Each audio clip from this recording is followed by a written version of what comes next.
I know you're out there. I can feel you now. I know that you're afraid. You're afraid of us. You're afraid of change. I don't know the future. I didn't come here to tell you how this is going to end. I came here to tell you how it's going to begin. I'm going to hang up this phone, and then I'm going to show these people what you don't want them to see. I'm going to show them a world without you. A world without rules and controls, without borders or boundaries. A world where anything is possible.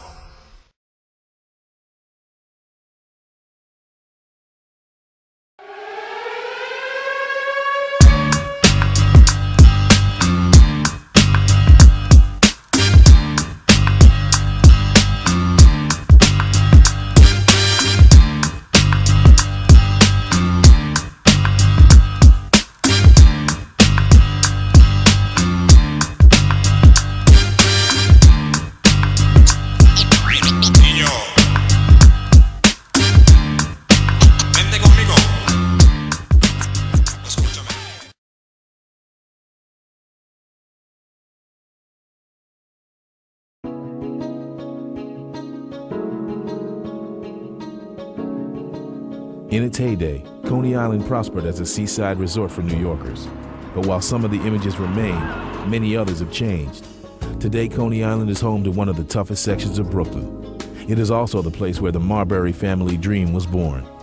Stefan's three older brothers all showed great promise as they all tried to reach the NBA, but each of them would fall short. So when the fourth brother was born, the family's quest was renewed. We always told Stefan, you'll be a point guard, so you must keep the ball in your hand at all times. This is when he was 3 years old. Growing up, my brothers used to tell me, you're the person that's gonna go to the top no matter what. And so from an early age, Stefan was focused on basketball.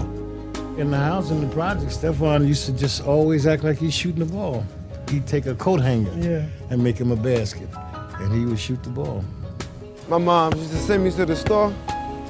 She'll look outside the window. She see me running up and down the court. She just starts screaming to the top of her voice, Stefan! No matter where he went, he always took his basketball. The first thing you would hear was the ball. This little round ball, my brother told me, it could take you all around the world.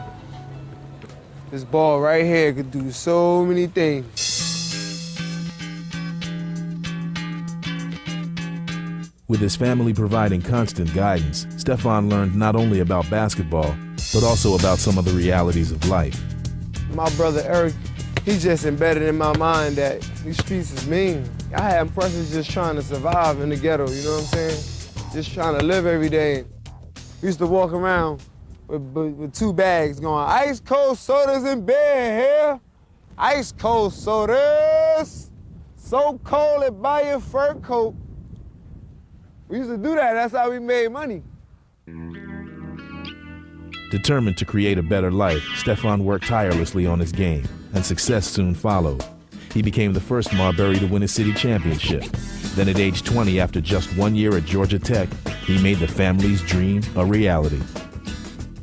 4th pick in the 1996 NBA draft, Stephon Marbury from Georgia Tech University. Every time I think about it, it makes me emotional. It was just, you know, we're here.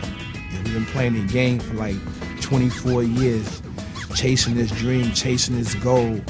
And then finally, we had someone achieve the goal. I can't even explain the way I feel right now. It's been 20 years. We waited for this day. It just feels so good. I can put a permanent smile on my mother's face. Stefan would now head to Minnesota, where he would make an instant impact with the Timberwolves. Marbury, a lane to the basket. Oh! I'm about to turn it up, baby. No. 54 counter. Here we go. They go to Marbury. In the air, Steph. There you go. Oh, baby. That's why you have players like Stephon Marbury. But for all his success on the court, Marbury was anything but happy after leaving Coney Island behind. He missed it far more than he could ever imagine. I love playing basketball there, but it was difficult for me living in Minnesota. To me, that was like something totally different. Being in a place where I didn't have any family, you know, and I was basically there by myself. Channeling all his energy into the game, he continued to grow as a player, but he never really felt at home. When you're miserable and you're thinking about this and you're thinking about that, that's hard, man. You know, maybe that's why I never really smiled on the court. I always look unhappy. After we lost in the playoffs, I was on the next plane. I didn't pack any clothes. I took socks and underwear and left. But after 2.5 years in Minnesota, Marbury would pack his bags once again when he was traded to the New Jersey Nets. No longer would he have to rush home at every opportunity. The kid from Coney Island was back on familiar ground. When I got traded, man, it was like, it's too good to be true. I'll never forget when I first came back, this reporter, he said, "You must really love where you come from." I said, "Man, only if you knew. I'm able to come here and fit right in like everybody else, and there's nothing." You know, they were saying me so much, like, "Yo, what you doing out here?" I'm like, "I live here. What you talking about? What am I doing out here? This is where I'm from." You know, I bring a lot of different things to the game, and you know, what I can bring to Phoenix is just the will to win. Now a perennial all-star, Stephon has found a home in Phoenix, where he's enjoying tremendous success as the leader of the Suns. Marbury has it. Here's Marbury on the drive. Haynes a three. Oh! Man, can you believe it? Stephon Marbury comes out with the runner at the buzzer.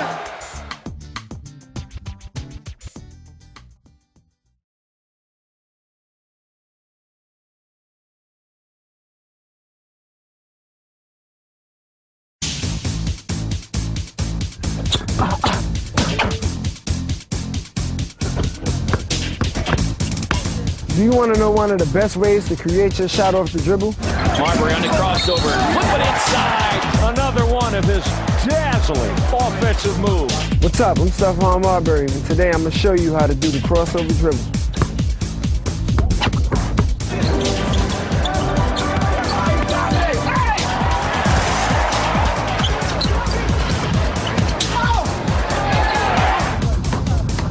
One of the main keys to the crossover dribble is to make sure that you have your man leaning. And when you have your man leaning, you want to bring him over, and then you want to cross over. Marbury goes in, that great crossover, and goes to the left hand. The second key to the crossover dribble is that you want to make sure that you're low to the ground, and you want to make sure that the ball is below your knees. Crosses over to the lane, gets to the hoop, finger rolls and fills it up. That's it for me. I just showed you the crossover dribble.